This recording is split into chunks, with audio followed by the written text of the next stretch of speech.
Chapter है हमारा 26, chapter 26।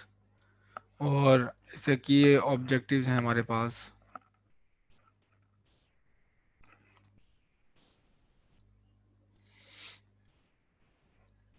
कि ऑब्जेक्टिव्स पहला है कि to understand nature of capacitance.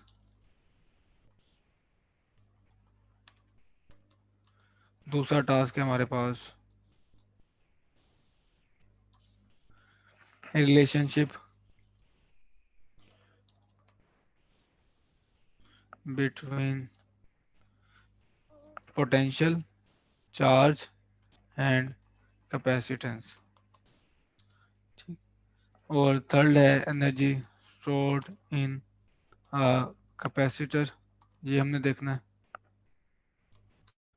और लास्ट वन है कंबाइन कॉम्बिनेशन है हमारे पास कि एक से ज़्यादा सीरीज इस तरह अगर आप मिला दें तो उसके कॉम्बिनेशन की इक्वलेंट टोटल रेजिस्टेंस क्या होती है।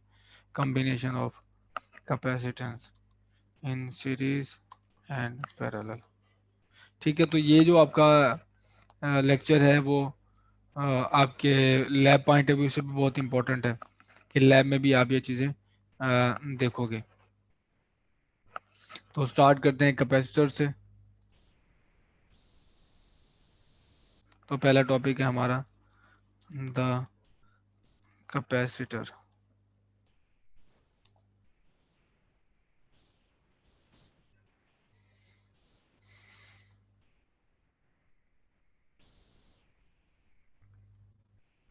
तो किसी को डेफिनेशन पता है कैपेसिटर की? कैपेसिटर की डेफिनेशन क्या है?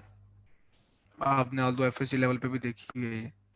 Yes sir. कैपेसिटर पता है क्या है, क्या होता है? सर सर एक डिवाइस है जिसके अंदर हम इलेक्ट्रिक चार्ज को स्टोर करते हैं इन एन इलेक्ट्रिक फील्ड। हाँ, device that store energy in the form of separation of charges. ठीक है, तो ये हमारे पास कैपेसिटर की डेफिनेशन है।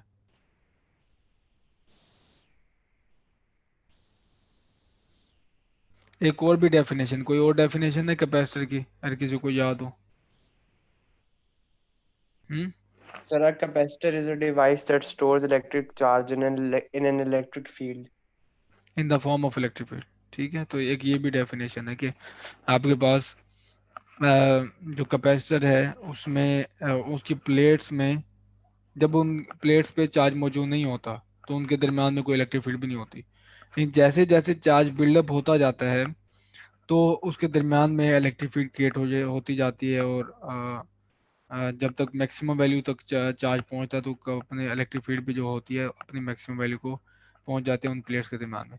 तो इनिशियली जब चार्ज स्टोर नहीं था तो दरम्यान में इलेक्ट्रिक फील्ड भी नहीं थी, और जब चार्ज स्टोर हो गया तो अब इलेक्ट्रिक फील्ड अपनी मैक्सिमम वैल्यू पे है। और जिस तरह आप चार्जेस को बढ़ाते जाते हो इलेक्ट्रिक फील्ड भी बढ़ती जाती है। तो एट देन स्टोर तो कैपेसिटर में एनर्जी ही करती है। तो और लेकिन इसकी स्टोरेज को देखने के दो तरीका है। एक तो पहले डेफिनेशन जो बताई है कि डिवाइस है जो एनर्जी स्टोर करती है in the form of separation of charges, और दूसरी है in the form of electric field. तो आप दोनों तरीकों से देख सकते हो। आप देख सकते हो कि चार्ज वर्क डन है जो चार्जेस को स्टोर करने में लगा है तो ये एनर्जी है, या फिर वर्क डन हुआ है जो प्लेट्स के दरमियान में इलेक्ट्रिक फील्ड क्रिएट करने में लगा है जो कि पहले हमारे पास नहीं थी। ठीक है, तो ये भी डेफिनेशन एक है। सेपरेशन ऑफ चार्जेस कह लें या फिर आप कह लें कि जो है सेपरेशन ऑफ चार्जेस, या फिर आप क्रिएशन ऑफ इलेक्ट्रिक फील्ड देखें। तो ये दो प्लेट्स हैं, मैं सिंपलेस्ट इसका स्ट्रक्चर देखता हूँ। तो एक ये पॉजिटिव,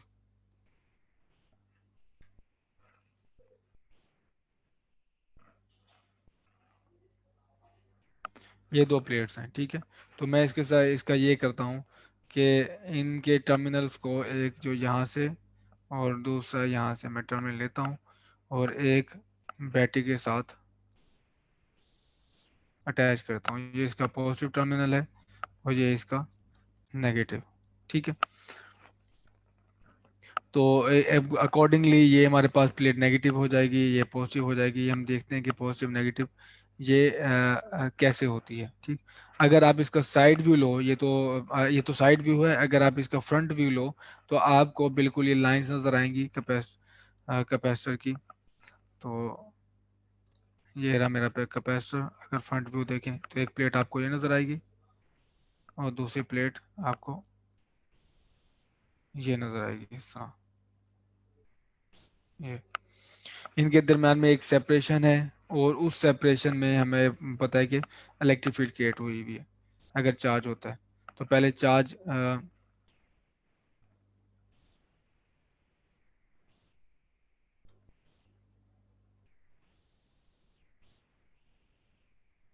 कैपेसिटी की प्लेट्स और इसके ऊपर चार्ज है। अगर जैसे ये चार्ज होता जाता है तो पहले मेरे पास यहाँ पे चार्ज प्लस, ये प्लेट मेरे पास प्लस है, ये प्लस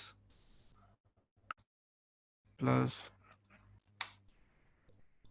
प्लस, जबकि ये सब नेगेटिव नेगेटिव नेगेटिव अकॉर्डिंगली यहाँ पे नेगेटिव। तो ये एक तरीकाकार ये है कि हमने वर्क डन किया है, बैटरी ने जो वर्क डन किया है इन चार्जेस को स्टोर करने में। और दूसरा तरीकाकार है कि जब चार्ज स्टोरेज हुई है तो हमारे पास एक इलेक्ट्रिक फील्ड भी तो क्रिएट हुई है जिसकी डायरेक्शन पॉजिटिव से नेगेटिव है। तो जो कि पहले जो मौजूद नहीं थी इलेक्ट्रिक फील्ड, इलेक्ट्रिक फील्ड तब आई है जब आपने आहिस्ता आहिस्ता चार्जेस को स्टोर किया। तो ये रही मेरे पास इलेक्ट्रिक फील्ड। तो ये है electric field in between the plates. अच्छा, अब ये इलेक्ट्रिक फील्ड क्या होगी इसको देखने का एक तरीकाकार ये है कि हमारे पास चार्जेस स्टोर हुए हैं, वो इस प्लेट का एरिया ए है। जितने चार्जेस स्टोर हुए हैं इसको देखने का तरीकाकार ये है, ई इज इक्वल टू 1/एप्सिलॉन नॉट, ये according to Coulomb law, charges पर यूनिट एरिया। ठीक है, तो ये हमारे पास होगी इलेक्ट्रिक फील्ड, और ये ए है हमारे पास एरिया ऑफ प्लेट। ठीक है, दोनों प्लेट्स बराबर हैं तो आप कोई सी प्लेट का जो एरिया ही है। और एप्सिलॉन नॉट हमारे पास है परमिटिविटी ऑफ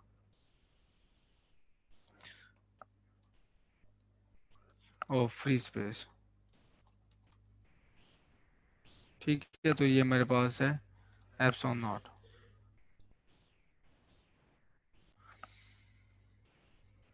फील्ड जो है इस केस में आप ये देख रहे हो कि फील्ड हमारे पास है यूनिफॉर्म, स्ट्रेट है।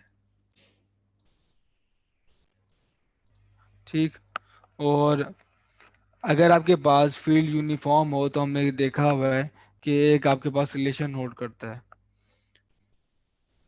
For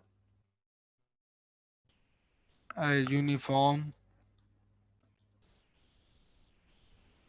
electric field. हमारे पास एक रिलेशन होल्ड करता है, वो ये है कि electric field is equal to potential divide by distance. ठीक है, और डिस्टेंस हमारे पास क्या है, ये सेपरेशन है। सेपरेशन को कोई और कर देते हैं, ये है सेपरेशन, इसे मैं कह रहा हूँ डी। ठीक है, तो जब आपके पास इलेक्ट्रिक फील्ड यूनिफॉर्म हो तो आप ये जो है रिलेशन इसके दरम्यान में एग्जिस्ट करता है, उसको आप इस तरह से लेबल कर सकते हो, is equal to V over D. तो इस तरह से आपके पास जो पोटेंशियल होगा वो बन जाएगा V is equal to E D. तो आप ये इस डेफिनेशन को इसके इक्वलेंट अगर आप कर दें, इलेक्ट्रिक फील्ड की इस डेफिनेशन को इसको इक्वल कर दें आप, तो मैं यही कर रहा हूँ, V डिवाइड बाई डी, ये वाली डेफिनेशन हो गई जो इक्वल्स टू है 1/एप्सिलॉन नॉट क्यू ओवर ए। ठीक है, तो अब अगर आप इसको रीअरेंज करो, वी क्यू को इस तरफ ले जाओ और जो डी को इस तरफ ले जाओ, वी डिवाइड बाय क्यू हो जाएगा, और डी यहाँ पे डिवाइड हो रहा है, यहाँ जाके मल्टीप्लाई हो जाएगा। तो ये बन जाएगा 1/एप्सिलॉन naught D divide by Q, sorry D divide by A. तो यहाँ पे आप देख लें, या इस साइड पे आपके पास पोटेंशियल है डिवाइड बाय चार्ज है, और इस साइड पे आपके पास टोटल ज्योमेट्रिकल पैरामीटर्स हैं। ये है डिस्टेंस बिटवीन द प्लेट्स है, ये area plate between area of plates है, और एप्सिलॉन नॉट हमारे पास डिपेंड करता है कि इन प्लेट्स के दरम्यान में क्या चीज़ है। अगर हवा है तो ये एप्सिलॉन नॉट होगा, अगर कोई और मटेरियल है तो इसकी वैल्यू कुछ अलग होगी। तो इसका जो रेसिप्रोकल है उसको हम कहते हैं कांस्टेंट है, और वो कांस्टेंट है कैपेसिटेंस। ठीक है, तो C equals to epsilon naught A divide by D। तो ये डेफिनेशन है हमारे पास कैपेसिटेंस की in the for parallel plate capacitor. तो कैपेसिटेंस का एक और रिलेशन अगर आप इन टर्म्स ऑफ Q और C को देखना चाहें तो ये मैंने लिखा है C is equal to Q divide by V। तो ये दो जो मैंने वैल्यू बॉक्स की हैं, ये तो एक डेफिनेशन जनरल है। कोई भी कैपेसिटर हो आपके पास, वो और फॉर्म भी हो सकती है, सिलेंड्रिकल कैपेसिटर हो सकता है, आप पास स्फेरिकल कैपेसिटर हो सकते हैं, किसी भी फॉर्म में आपके पास लाजमी नहीं है कि पैरेलल प्लेट कैपेसिटर हो। तो ये डेफिनेशन आपकी होल्ड करेगी, ये वाली C is equal to Q over V। C इसमें कैपेसिटेंस है, जबकि ये जो डेफिनेशन है जो मैंने बॉक्स की है, ये पर्टिकुलर कैपेसिटर के लिए ये डेफिनेशन होल्ड करती है, और वो पर्टिकुलर इस केस में हमारे पास कैपेसिटर क्या है, वो है पैरेलल प्लेट कैपेसिटर। तो पैरेलल प्लेट कैपेसिटर की जो कैपेसिटेंस है वो डायरेक्टली प्रोपोर्शनल है ए के इन प्लेट्स के दरम्यान में क्या है, उस हवा है या फिर कोई वो वुड है या फिर ग्लास है या फिर वाटर है, तो वो मटेरियल पे डिपेंडेंट है, और जो इन दोनों की सेपरेशन है। तो आपके यहाँ पे वाज़ेह तौर पे देख सकते हैं कि इसमें डायरेक्ट रिलेशन है। कैपेसिटेंस बढ़ेगी अगर हमारे पास एरिया बढ़ेगा, और अगर हमारे पास कोई और मटेरियल है जिसकी परमिटिविटी ज़्यादा है तो उससे भी कैपेसिटेंस बढ़ती है। और जितने आपके पास डी कम होगा, डी के कम होने से आपके पास कैपेसिटेंस बढ़ेगी। ठीक है, क्योंकि इनवर्स रिलेशन है। सेपरेशन का कैपेसिटेंस से इनवर्स रिलेशन है, एरिया का डायरेक्ट रिलेशन है।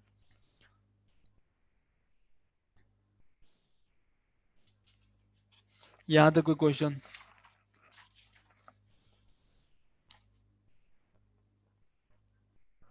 यहाँ तक कोई क्वेश्चन है? No sir. No, sir. तो ऐसे यूनिट्स हैं इसके, फेरेड।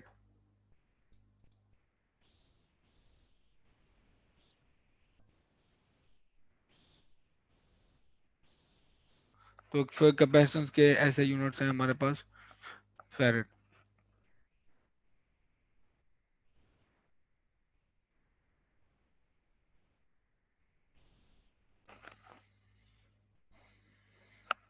तो ये तो मैंने अभी तक जो लिखा है वो था अगर आपके पास फ्री स्पेस है दरम्यान में तो हम एप्सिलॉन नॉट कहते थे।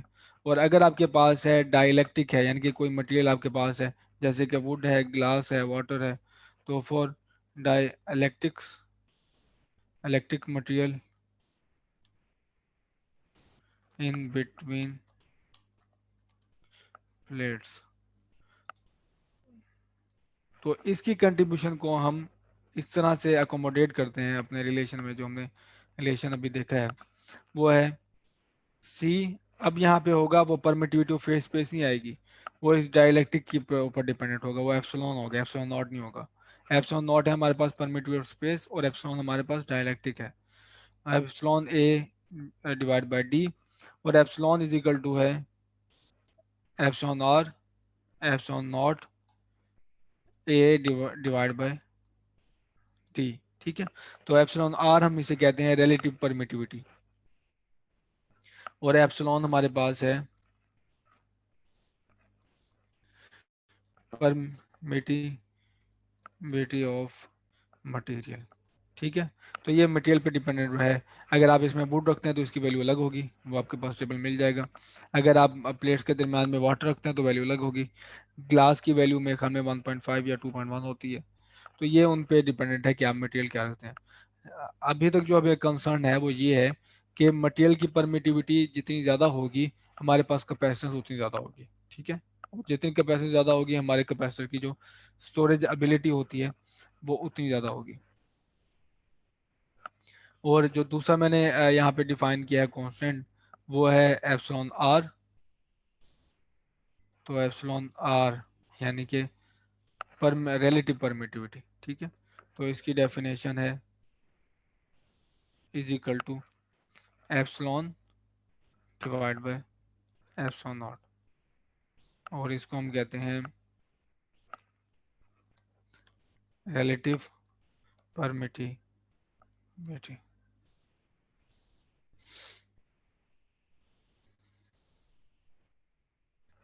तो जैसे मैंने बताया, कोई भी शेप हो आपके पास, जो कैपेसिटर की, बेशक वो सिलेंड्रिकल हो, वो स्फेरिकल हो, तो regardless of shape of capacitor, capacitance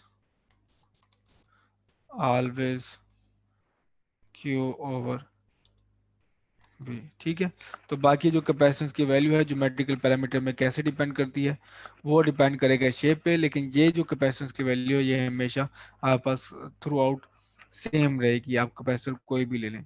बाकी फिर आप ड्राइव करना शुरू करेंगे कि आपके पास किन ज्योमेट्रिक पैरामीटर्स पे है एक पर्टिकुलर कॉन्फ़िगरेशन के लिए, तो वो वेरी करेंगे, लेकिन ये डेफिनेशन वेरी नहीं करेगी। तो बायोलॉजिकल सेल्स को भी एक कैपेसिटर बुक में हमारे पास जो है वो कैपेसिटर में मॉडल किया गया है। तो एक टिपिकल जो बायोलॉजिकल सेल है उसको कुछ जिस तरह से देखा जाता है कि हमारे पास ये लेट से ये है सेपरेशन है, ये वॉल है, ठीक है, ये है वॉल ऑफ सेल, ठीक। और इस तरफ हमारे पास होता है इनसाइड, ये आउटसाइड पे एक्स्ट्रा सेलुलर फ्लूइड, और इस तरफ हमारे पास है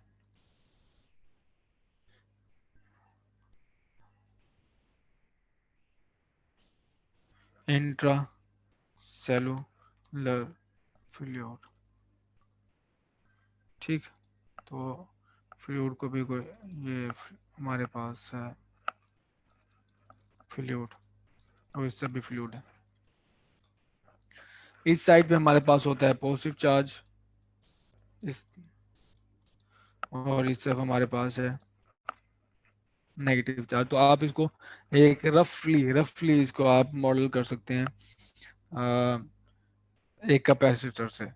और इसके दरम्यान में जो वोल्ट होता है इन मेम्ब्रेन के दरम्यान में, वॉल के, वो टिपिकल सेल में होता है। सेल की टाइप भी है, आपको पता है सेल की डिफरेंट टाइप होती हैं, आपको तो मुझसे ज़्यादा पता है। तो उन टाइप्स पे ये चीज़ें वोल्ट डिपेंड करता है, लेकिन एक टिपिकल सेल में जो वोल्टेज होता है V equal to 100 millivolt होता है। अच्छा, ये जो कैपेसिटर हम देखते हैं मॉडल, वो और इसमें फंडामेंटल डिफरेंस ये है कि ये जो अभी हमने कैपेसिटर ऊपर डिस्कस किया है आइडियल, उसमें चार्ज एक प्लेट से दूसरे प्लेट में ऐसा नहीं कर सकते, नहीं मूव होता। और अगर मूव होता तो हम उसको एक खास नाम देते हैं, उसे कहते हैं लीकेज, ठीक है। जबकि हम बायोलॉजिकल सेल की बात करें तो इसमें जो चार्ज होता है वो फ्लो करता है, इसमें मेम्ब्रेन की वॉल्स में पोर्स होती हैं, और एक सेल से एक वॉल से एक रीजन से दूसरे रीजन में वॉल के थ्रू वो पास कर सकता है। तो इस वजह से इसको भी हमें नोट डाउन करना होगा। Cell membrane is not a perfect insulator, क्यों चार्ज कैन पास थ्रू, ठीक है। तो ये कैसे एक्ट करेगी, जैसे मैंने अभी टर्म दी है उस टर्म में हम इसे कहेंगे कि जो सेल मेम्ब्रेन है, सेल मेम्ब्रेन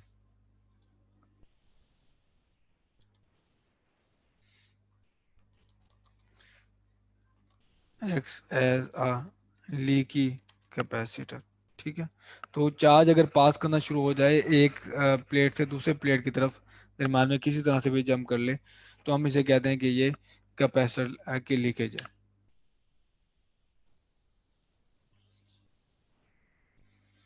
जी यहाँ तक कोई प्रॉब्लम?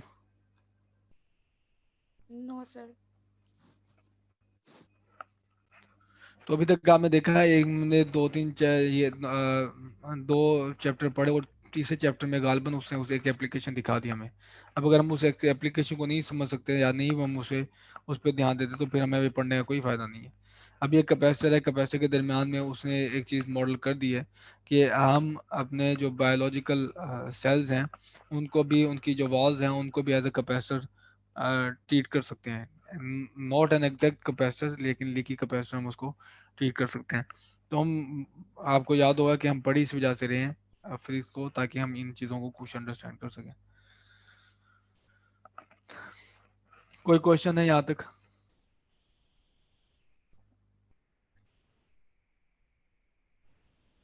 चलें फिर एग्जांपल पे आते हैं। एग्जांपल देखिए ज़रा, एक एग्जांपल है 26.1। एग्जांपल देखें ज़रा, इसको बल्कि कोई पढ़ दे तो ज़्यादा बेहतर होगा।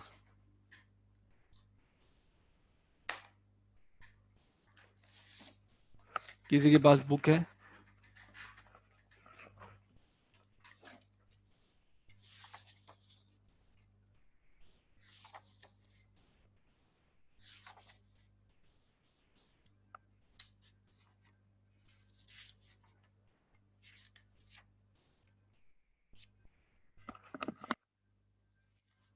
किसी के पास बुक है तो वो पढ़ दे इसको, एग्जांपल नंबर 26.1 को, electric field between plates of capacitor.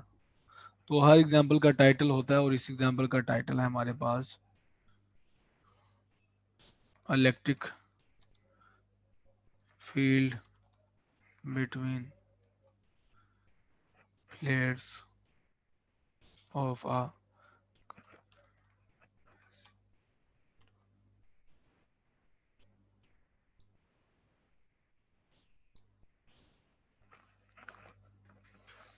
बच्चे सुन रहे हो या सो गए हो?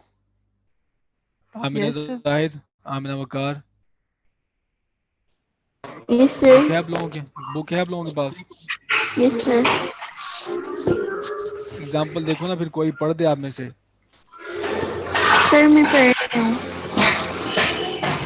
A simple parallel plate capacitor with a plate area of 0.5 meters square is constructed and charged such that it holds plus 8 microcoulomb of a charge on one plate and minus 8 microcoulomb on the other. The gap between the plates is filled with air. What is the magnitude of the electric field between the plates of this capacitor? What is the potential difference between the plates of this capacitor if they are 0.05 meter apart? What is the capacitance of this capacitor if the plates are 0.05 meter apart? ठीक है, शुक्रिया। इसमें एक तो पहले चीज़ें जो note down करने की हैं वो ये हैं, आपने हमेशा जो न्यूमेरिकल प्रॉब्लम में आपने फिगर आउट करना है, जो इसमें वैल्यूज दी हुई हैं वो असल में सिंबॉलिकली हम क्या देख चुके हैं। जैसे कि 0.5 मीटर स्क्वायर है, ये क्या चीज़ है? कोई बता सकता है? उसमें Area, लिखा हुआ है sir. प्लेट, हाँ प्लेट का एरिया उसमें लिखा हुआ है डायरेक्ट। अच्छा, चार्ज क्या है जी? वो आप ये याद रखना है हमेशा, ये वैल्यू देने की जरूरत नहीं थी, उसे हम एक्सप्लिसिटली दे दी है कि एक प्लेट पे अगर 8 माइक्रोकूलम है प्लस, तो ऑब्वियसली है कि दूसरी प्लेट पे -8 माइक्रोकूलम होगा। ठीक है। और प्लेट के केस में, कैपेसिटर केस में हम हमेशा जो वैल्यू लेते हैं वो होती है प्लस। ठीक है, कैपेसिटेंस हमेशा आपके पास पॉजिटिव क्वांटिटी रहती है, वो कभी भी नेगेटिव नहीं होती। तो हम जब भी कंसीडर करते हैं चार्ज की वैल्यू के, आपसे पूछा जाए कि इस कैपेसिटर पे कितना चार्ज स्टोर है, तो आप उसकी पॉजिटिव प्लेट की जो वैल्यू होगी वो बताओगे। तो अगर इस केस में पूछा जाए कि कितनी कैपेसिटर पे चार्ज कितना है, तो आप क्या बताओगे? +8 माइक्रोकूलम। ठीक है, ये ऑब्वियस है कि दूसरी प्लेट में -8 माइक्रोकूलम होगा, इस वजह से उसको बताने की जरूरत नहीं है। तो दो क्वांटिटीज हमें यहाँ पे मिल गई। एक पहला है 0.5 मीटर स्क्वायर जो कि एरिया है प्लेट का, और हमें बता दिया गया प्लेट कैपेसिटर है, और चार्ज है एक प्लेट पे वो है 8 माइक्रोकूलम। ठीक है, तो ये दो वैल्यूज दे दी हैं, इनको लिस्ट करते हैं हम।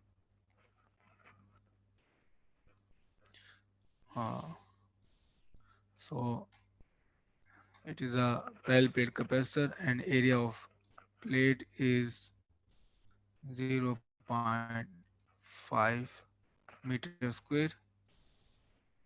चार्ज है मेरे पास +8 माइक्रो कूलम. इसको मैं इधर ही ऐसे यूनिट्स में कन्वर्ट कर लेता हूँ. तो ये बन जाएगा 8 मल्टीप्लाई 10⁻⁻6 कूलम.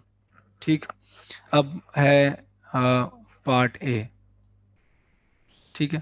पार्ट ए में क्या, what is the magnitude of the electric field between the plates of this capacitor. अच्छा, उधर एक और चीज उसने मेंशन की हुई है, the gap between the plates is filled with air. तो ये देखो, इस कुछ अक्सर चीजें ऐसी भी आएंगी जिसकी आपको वैल्यू डायरेक्ट गिवन नहीं होगी लेकिन स्टेटमेंट होगी. तो the gap between the plates is filled with air. तो इसका मतलब ये है कि मैंने जो परमिटिविटी यूज करनी है वो फ्री स्पेस की यूज करनी है. और पहला मैंने बताना है वो है what is the electric field between the plates. ठीक है. तो अभी पीछे स्लाइड पे हमने एक रिलेशन देखा है, वो है electric field equals to 1/ε0 Q divide by A. तो इसका जो लास्ट सेंटेंस है उससे मुझे पता चला कि यहाँ पे एप्सिलॉन नॉट आना है. The gap between the plates is filled with air. बाकी आप वैल्यू पुट कर दोगे. परमिटिविटी की वैल्यू होती है 8.85 मल्टीप्लाई 10⁻⁻12 और चार्ज है ऊपर 8 माइक्रो कूलम, नीचे है 0.5 मीटर स्क्वायर. आप अगर इस वैल्यू को एवेल्युएट करोगे तो आपके पास आंसर आएगा 1.8 मल्टीप्लाई बाय 10⁻6 वोल्ट पर मीटर. ठीक है. तो ये पहले क्वेश्चन का हमारे पास आंसर है.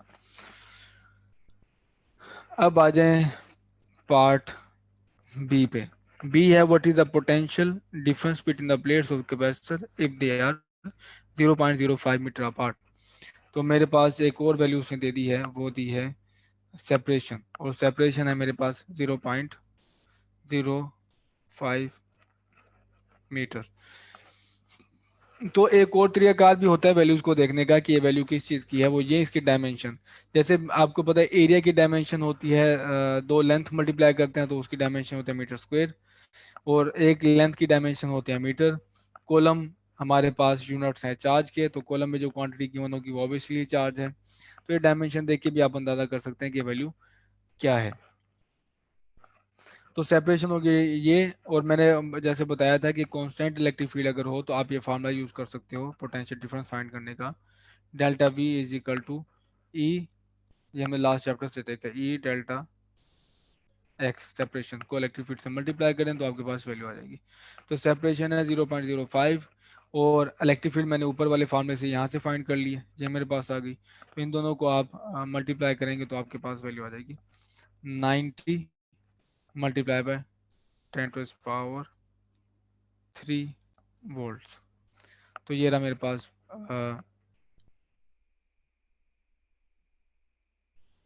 ये मेरे पास अब पार्ट बी. सी मेरे पास है वो उसमें ये बताया गया है what is the capacity of this capacitor if the plates are 0.05 metre apart.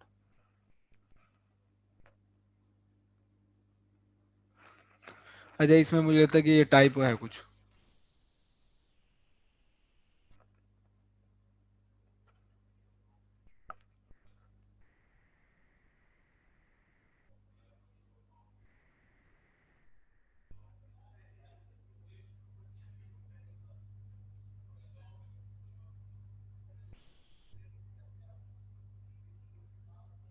नहीं, टाइप नहीं है, बल्कि उसने क्वांटिटी अलग है. पहले पोटेंशियल डिफरेंस था, सॉरी. अब तो कैपेसिटेंस फाइंड किया गया. सेम मैं समझे पोटेंशियल डिफरेंस है. तो यहाँ पे कैपेसिटेंस ही उसने कही हुई है. तो कैपेसिटेंस आपके पास सेम फार्मूला आप यूज करोगे जो पीछे हमें देखा है, एप्सिलॉन नॉट और ए डिवाइड बाय डी. तो पर एक याद रखना है कि जो यही फार्मूला, ये जनरल फार्मूला है. आप मटेरियल के यूज करो या फ्री स्पेस के लिए यूज करो, बात एक ही है. लेकिन फ्री स्पेस में या एयर के केस में एप्सिलॉन आर की वैल्यू होती है 1. ठीक है. तो ये बिल्कुल फार्मूला रिड्यूस हो जाता है परमिटिविटी ऑफ फ्री स्पेस में. तो ये जनरल फार्मूला है, आप इसी को याद रखें और इसी को यूज करें. तो ये अकोमोडेट करेगा अगर आपके पास कोई मटेरियल है तो मटेरियल को भी, और अगर आपके पास मटेरियल नहीं है तो एप्सिलॉन आर की वैल्यू आप 1 पुट करोगे तो आपके पास यही फार्मूला प्रीवियस फार्मूला को अप्रोच कर जाएगा, प्रीवियस फार्मूला पे कन्वर्ट हो जाएगा। ठीक है, तो ए की वैल्यू 0.5 गिवन है, डी की वैल्यू 0.05 गिवन है, एप्सिलॉन नॉट आपको पता है 8.85 मल्टीप्लाई 10⁻⁻12 होती है, और एप्सिलॉन आर इस केस में जैसे मैंने बताया 1 है। ठीक है, तो आपके पास वैल्यूज पुट करोगे तो आंसर आएगा 8.9 multiply 10⁻⁻11 farad units of capacitance. अच्छा, आप दूसरे मीनिंग से भी इसको कैलकुलेट कर सकते हो। आप चाहो तो एक तो यहाँ से कैलकुलेट कर सकते हो, दूसरा तरीका यहाँ पे है, हमें पास दोनों वैल्यू गिवन है, हमारे पास पोटेंशियल भी गिवन है और हमारे पास चार्ज भी गिवन है, तो हम इससे भी फाइंड आउट कर सकते हैं। वो है definition C is equal to Q divide by V. आप ये फॉर्मूला यूज कर लो, होपफुली आप सेम वैल्यू फाइंड आउट करोगे जो कि ये है। यहाँ तो क्या प्रॉब्लम?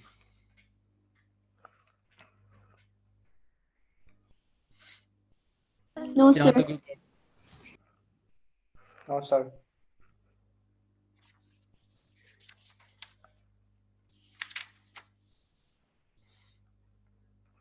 अच्छा, प्रॉब्लम नंबर 26, ये प्रॉब्लम है, एग्जांपल नहीं, प्रॉब्लम देखो 26.1।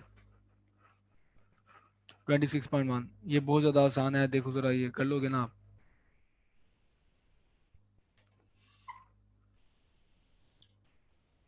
जी सर, ये कर लेंगे।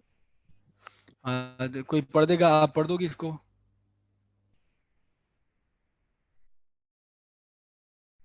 कोई जी पढ़ देगा सर। भाई इसको? पढ़ें।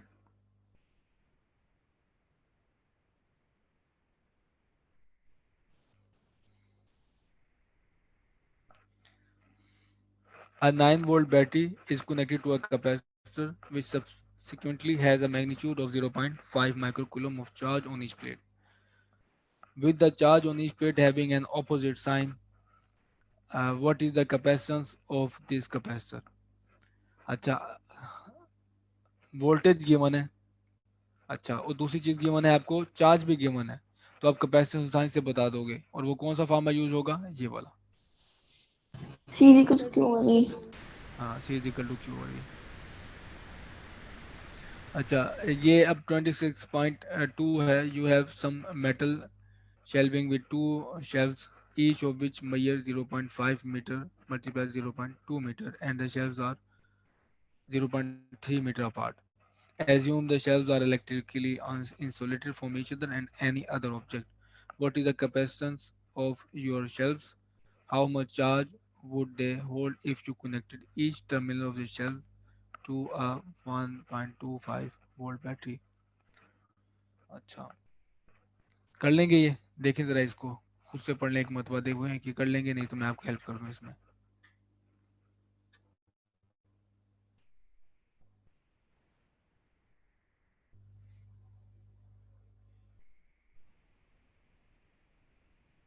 बच्चों कर लोगे? सर ये वाला आप करवा दें। सर इसका B पार्ट नहीं समझ आ रहा। चार्ज फाइंड करना है, चलो मैं करवाता हूँ ये।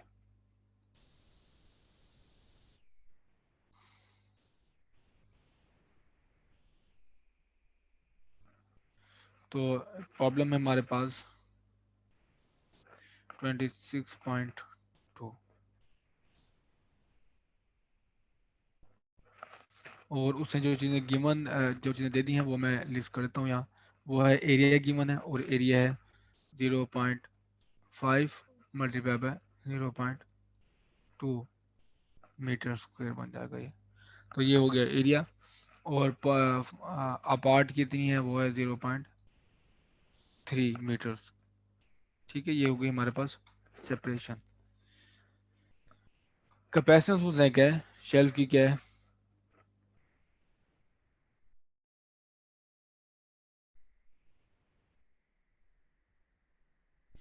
कैपेसिटेंस क्या है हमारे पास शेल्फ की? वो है C is equal to epsilon naught A divide by T। ठीक है, शेल्फ वो स्ट्रेट हैं, सीधी हैं, और उसको पैरेलल प्लेट हम कंसीडर कर सकते हैं। Assume the shells are electrically insulated formation and other objects. ठीक, ये एरिया हो गया, ये डी हो गया, एप्सिलॉन नॉट ए, ये वैल्यू आप पुट करोगे तो आपके पास आ जाएगी कैपेसिटेंस।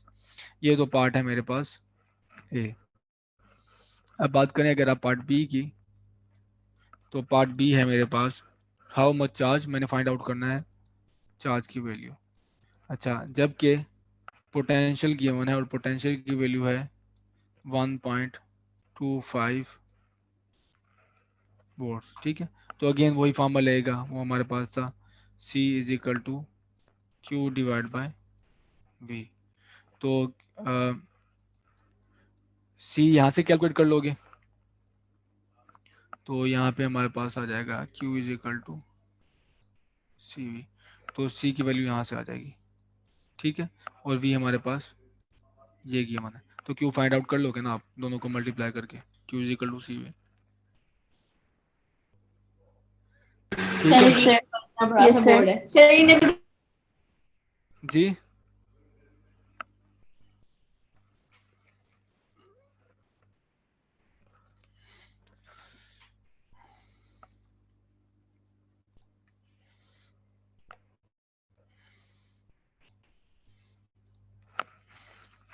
तो लास्ट टॉपिक है हमारे पास कि हमने देखना है कि कैपेसिटर में एनर्जी कैसे स्टोर होती है।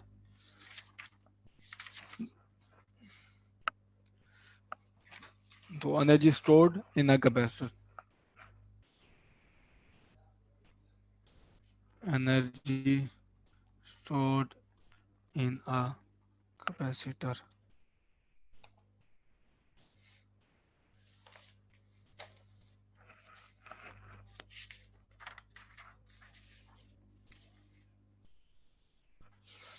तो अगेन मेरे पास दो पैरेलल प्लेट कैपेसिटर है और उसको मैं यहाँ ड्रॉ कर देता हूँ, ऐसे ड्रॉ।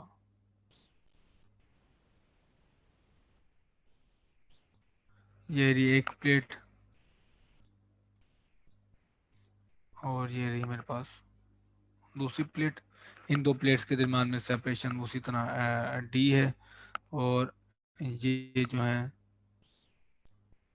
बैटरी के साथ अटैच है। ये रहा प्लस टर्मिनल और ये रहा मेरे पास नेगेटिव टर्मिनल है। इनिशियली हम देखते हैं कि ये जो आपके पास जो कॉन्फ़िगरेशन है, इनिशियली जो चार्जेस हैं वो हैं अनचार्ज। इनिशियली जो ये कैपेसिटर हैं, जो प्लेट्स हैं वो अनचार्ज हैं। Both plates has no charge. ठीक है,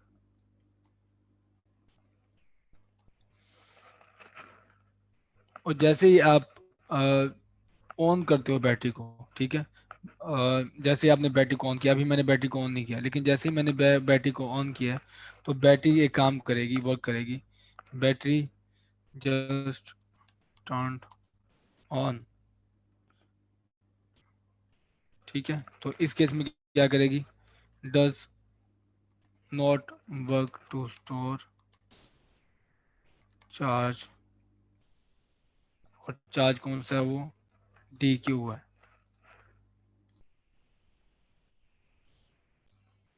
डी क्यू ऑन प्लेट्स।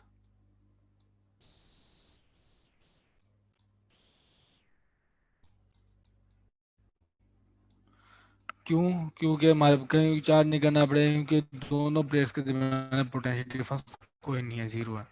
तो यहाँ पे मैंने ये लिखा है कि इनिशियली जो आपके पास जो कॉन्फ़िगरेशन है कि आपने बैटरी कनेक्ट कर दी है लेकिन स्विच ऑन नहीं किया,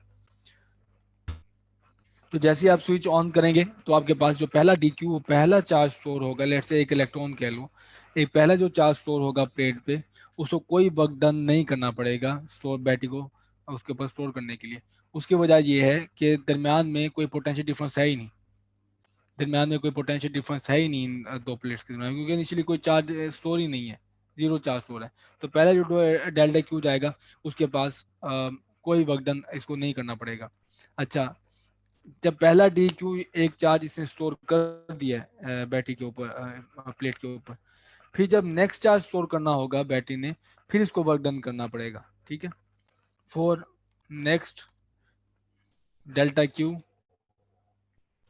मैं लिखता हूँ उसमें battery has to do work against previous, ठीक है, क्यू प्राइम।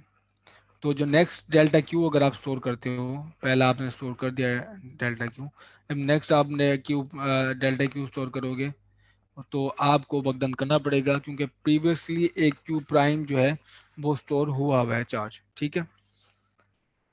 यहाँ तक बात समझ आती है? मैं दोबारा रिपीट कर दूं कि इनिशियल जब हमने बैटरी को स्विच ऑन किया है तो पहले चार्ज उसके ऊपर कोई स्टोर नहीं था। तो पहला चार्ज लेट से 1 यूनिट चार्ज ये है, तो पहला चार्ज स्टोर करने के लिए प्लेट्स पे बैटरी को कोई वर्क डन नहीं करना पड़ेगा, क्योंकि प्लेट्स के दरम्यान में कोई पोटेंशियल डिफरेंस है ही नहीं। पोटेंशियल डिफरेंस जब नहीं होगा तो कोई वर्क डन भी नहीं होगा। हाँ, लेकिन जब आप नेक्स्ट चार्ज स्टोर करोगे, नेक्स्ट चार्ज आपने लेट से स्टोर करना है, ये ऑलरेडी ये स्टोर है डेल्टा क्यू प्राइम अगर स्टोर है, तो बैटरी को एक वर्क करना पड़ेगा, क्योंकि यहाँ पे एक पॉजिटिव चार्ज है, तो ये दोबारा उसको पकड़ के पॉजिटिव चार्ज यहाँ स्टोर करना जा रही है, तो उसको वर्क डन करना पड़ेगा। तो वो वर्क डन हमारे पास हो कि आपके पास लेट से work done to move Q across delta V, ठीक है। तो डेल्टा वी अगर हमके पास वो पोटेंशियल है, इसके पोटेंशियल को क्रॉस करने के लिए कितना वर्क डन करना पड़ेगा, मैं एब्सोल्यूट वैल्यू ले रहा हूँ, वो है W is equal to delta U, और डेल्टा यू इक्वल्स हुआ हमारे पास वी क्यू, ठीक है, पोटेंशियल मल्टीप्लाई बाय चार्ज। तो इस केस में अगर आपके पास उसको नेक्स्ट चार्ज हमने स्टोर करना है इसके बाद, तो नेक्स्ट चार्ज अगर मैंने स्टोर करना है और ऑलरेडी जो स्टोर्ड है वो है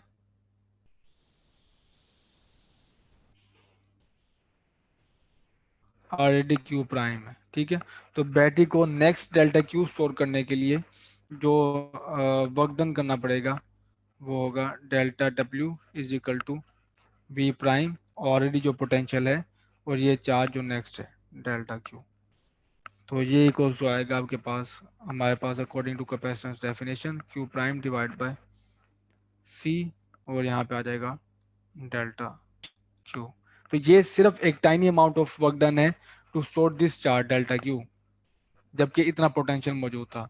अगेन ये tiny amount of work done है जब बैटरी इतने amount of charge delta Q store करती है वी प्राइम पोटेंशियल की मौजूदगी में, ठीक है।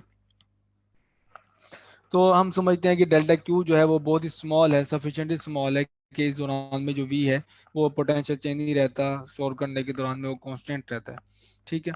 तो टोटल वर्क डन होगा जब एक one by one tiny amount ये जो स्टोर करेंगे इसके ऊपर प्लेट्स के ऊपर, तो total work done equals to होगा sum of all work dones D W T कह लो, ठीक है, from T one to n equals to 1/2 q square divide by c। तो ये एक आपके पास डेफिनेशन है, ठीक है, इसकी वर्क डन की, कि total amount of work done क्या होगा q स्क्वायर ओवर c। ये कैपेसिटेंस है आपके पास कैपेसिटर की, और ये चार्ज है जो बैटरी ने एट एंड स्टोर किया है। अगर आप इसे ग्राफ ड्रॉ करें, अगर आपने एफएससी में भी देखा होगा इसे, तो ग्राफ कुछ इस तरह से दिखता है। ये है, ये एक्सिस है मेरे पास क्यू का,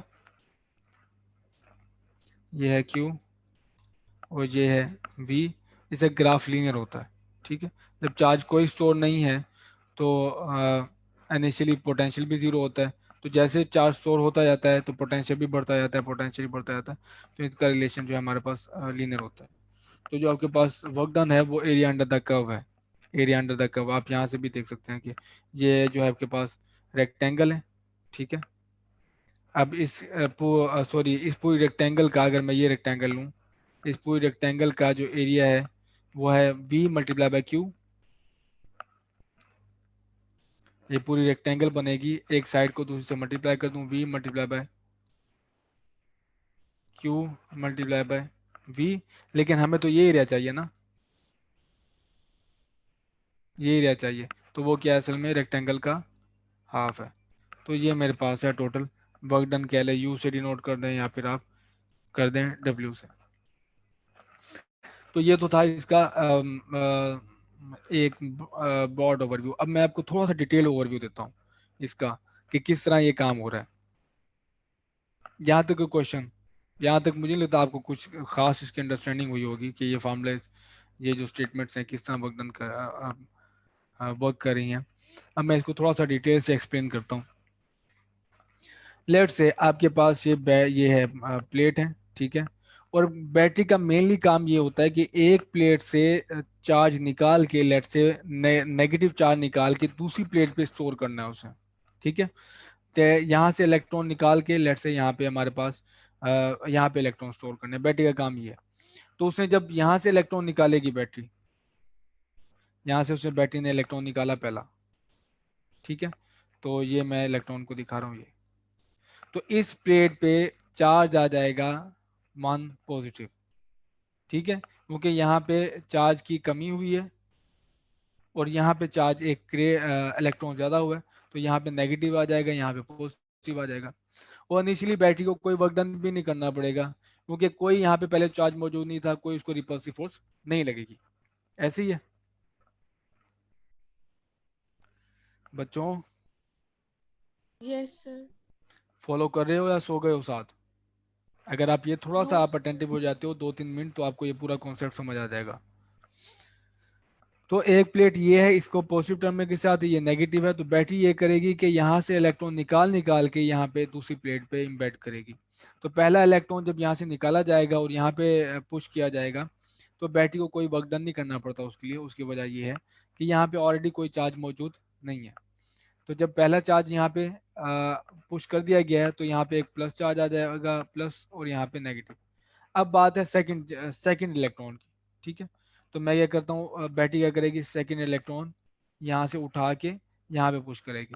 अब बैटरी को वर्क डन करना पड़ेगा, और कितना वर्क डन करना पड़ेगा, एक चार्ज की वजह से जितना पोटेंशियल है, एक चार्ज की वजह से जितना पोटेंशियल है उतना उसको वर्क डन करना पड़ेगा। थोड़ा सा मैं इसको ना आई थिंक और डिटेल में बताता हूँ।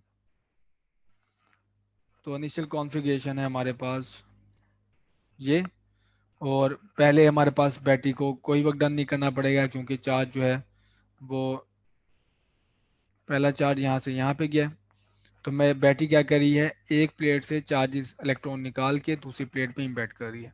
तो पहले कोई चार्ज मौजूद नहीं है, दरम्यान में कोई पोटेंशियल डिफरेंस नहीं है। पोटेंशियल डिफरेंस तो ये होगा ना, एक प्लेट जब तो ज़्यादा पॉजिटिव हो गया as compare to the other, जब प्लेट दोनों ही सेम हैं, दोनों न्यूट्रल हैं, तो कोई इनमें पोटेंशियल डिफरेंस नहीं होगा। तो यहाँ से जब एक चार्ज निकाल दिया गया, तो यहाँ पे पॉजिटिव आ जाएगा और यहाँ पे आ जाएगा नेगेटिव। तो यहाँ पे आपके पास आ जाएगा 0 वर्क डन। अब आए सेकंड स्टेज पे, जब बैटरी सेकंड चार्ज निकालेगी, ठीक है, तो बैटरी क्या करेगी, यहाँ से निकालेगी सेकंड चार्ज, ये इलेक्ट्रॉन। अब ऑलरेडी यहाँ पे एक इलेक्ट्रॉन मौजूद है, तो उसको वर्क डन करना पड़ेगा, क्योंकि ये भी नेगेटिव चार्ज है, दोबारा उससे नेगेटिव चार्ज यहाँ पे इम्बेड करना है, तो उनके दरम्यान में सॉर्ट ऑफ रिपल्सिव फोर्स होगी। ऐसे ही है ना, ये इसको अट्रैक्ट करेगा, ये इसको रिपेल करेगा, तो बैटरी को वर्क करना पड़ेगा यहाँ से इलेक्ट्रॉन को खींच के यहाँ पे इम्बेड करने के लिए। तो इधर वर्क डन करना पड़ेगा बैटरी को, और बैटरी को कितना वर्क डन करना पड़ेगा, वो हमने प्रीवियस फॉर्मूला से देखा है, वो इक्वल्स टू है Q prime divide by C और डेल्टा क्यू, ठीक है। और इस केस में हमारे पास ये चीजें सिंपल क्या है, क्यू प्राइम जो ऑलरेडी चार्ज मौजूद है, ऑलरेडी कितना चार्ज मौजूद है, एक इलेक्ट्रॉन मौजूद है, और कैपेसिटेंस क्या है, वो ये वो कांस्टेंट है, और जो चार्ज आप इंबेड करने लगे हो वो ये है, तो वो कितना चार्ज इंबेड करने लगे हो, वो भी तो इलेक्ट्रॉन है एक ई, तो ये ऑलरेडी मौजूद है ई, ये आप न्यू इंबेड करने पड़ेगा, तो ये आपके पास small amount of work done करना पड़ेगा इस केस में। अच्छा, अब आपके पास हो गए एक इलेक्ट्रॉन, दो इलेक्ट्रॉन यहाँ पे स्टोर हो गए। अब आते हैं हम तीसरे इलेक्ट्रॉन पे। तो यहाँ पे पहले ऑलरेडी स्टोर्ड हैं सर आपको आवाज- जी। स्क्रीन शो नहीं हो रही? सर आपकी आवाज स्टक कर दी थी। नहीं, आवाज स्टक हो रही थी आपके पीछे। अच्छा चलो, मैं उसको दोबारा उसी एग्जांपल को एक्सटेंड करता जा रहा हूँ और एक्सप्लेन करता जा रहा हूँ। तो अब आपका केस ये है कि दो चार्ज ऑलरेडी स्टोर्ड हैं, आप बैटरी क्या करी है, तीसरा चार्ज स्टोर करी है। ठीक है, बैटरी तीसरा चार्ज स्टोर करी है। अब कोई बता सकता है कि बैटरी को कितना वर्क डन करना पड़ेगा? अब यहां से ये देखो नेगेटिव चार्ज है, तो इसने दोबारा प्लेट पे नेगेटिव चार्ज स्टोर करना है। तो इन दो नेगेटिव चार्ज की को ये रिपेल करेंगे और ये जो पॉजिटिव चार्ज है इसको अट्रैक्ट करेंगे। तो बैटरी को इन दो चार्जेस की वजह से जो पोटेंशियल है उसके अगेंस्ट वर्क करना पड़ेगा। तो यहाँ पे जो डेफिनेशन अप्लाई होगी बिल्कुल वही। तो W is equal to Q prime divide by C, और ये आपके पास है डेल्टा क्यू। इस केस में क्यू प्राइम है जो ऑलरेडी चार्ज स्टोर है वो कितना है, 2 इलेक्ट्रॉन जितना, डिवाइड बाय सी। और आप नया जो चार्ज स्टोर करने जा रहे हो वो कितना है, वो 1 इलेक्ट्रॉन है। तो ये वर्क डन करना पड़ेगा इस केस में। अब लास्ट, अब आप मेरे ख्याल में आइडिया समझ गए होंगे।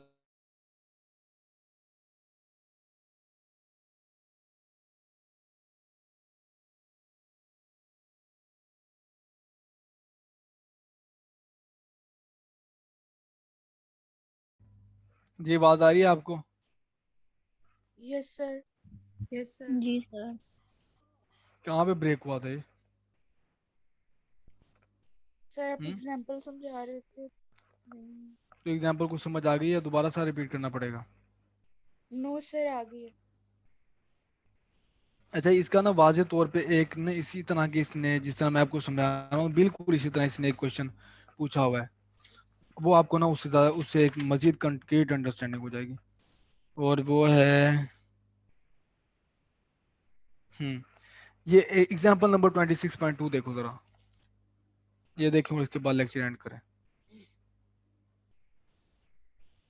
26.2 जल्दी करें, इसको देखें, कोई पढ़ दे तो उसकी मेहरबानी है। एग्जांपल 26.2, कोई पढ़ेगा इसको?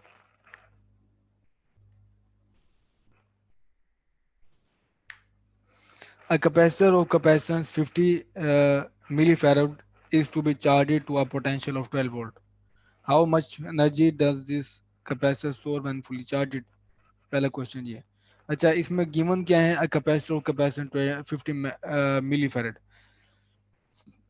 तो मिलीफैरेड से आपको यूनिट से पता चला, उसके साथ बताया भी है कि ये सी की वैल्यू है कैपेसिटेंस की। तो कैपेसिटेंस इज इक्वल टू है 50 मल्टीप्लाई 10 टू पावर -3 फेरेड। अच्छा, पोटेंशियल क्या है, वो है 12 volt. How much energy does this capacitor store when fully charge? तो पहला क्वेश्चन तो ये है हमारे पास कि ये कैपेसिटेंस कितनी एनर्जी स्टोर करेगा अगर आप फुली चार्ज करोगे।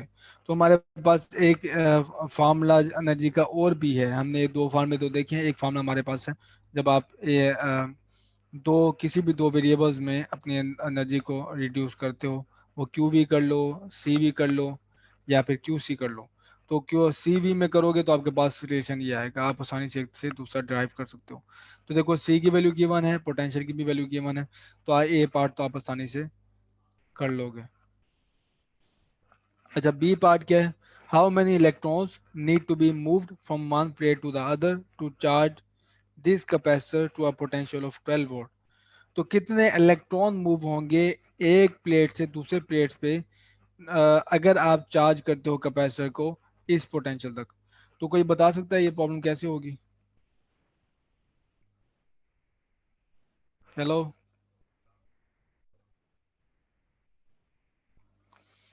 पहले आपको टोटल चार्ज फाइंड करना होगा, वो है Q is equal to C we.